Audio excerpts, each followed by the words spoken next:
Yan master, another fishing lure mga master na goods gamitin pag madilim.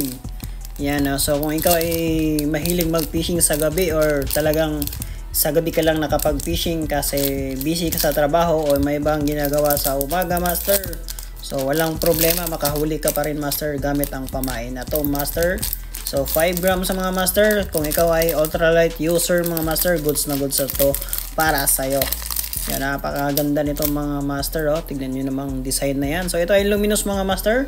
So ito ay pwede mo siyang gamitan ng ilaw mga master para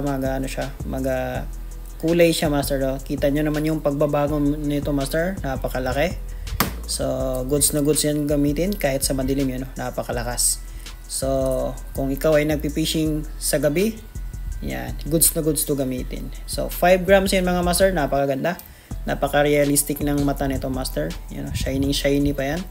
So parang snake skin yung design nito, yung mga kaliskis niya.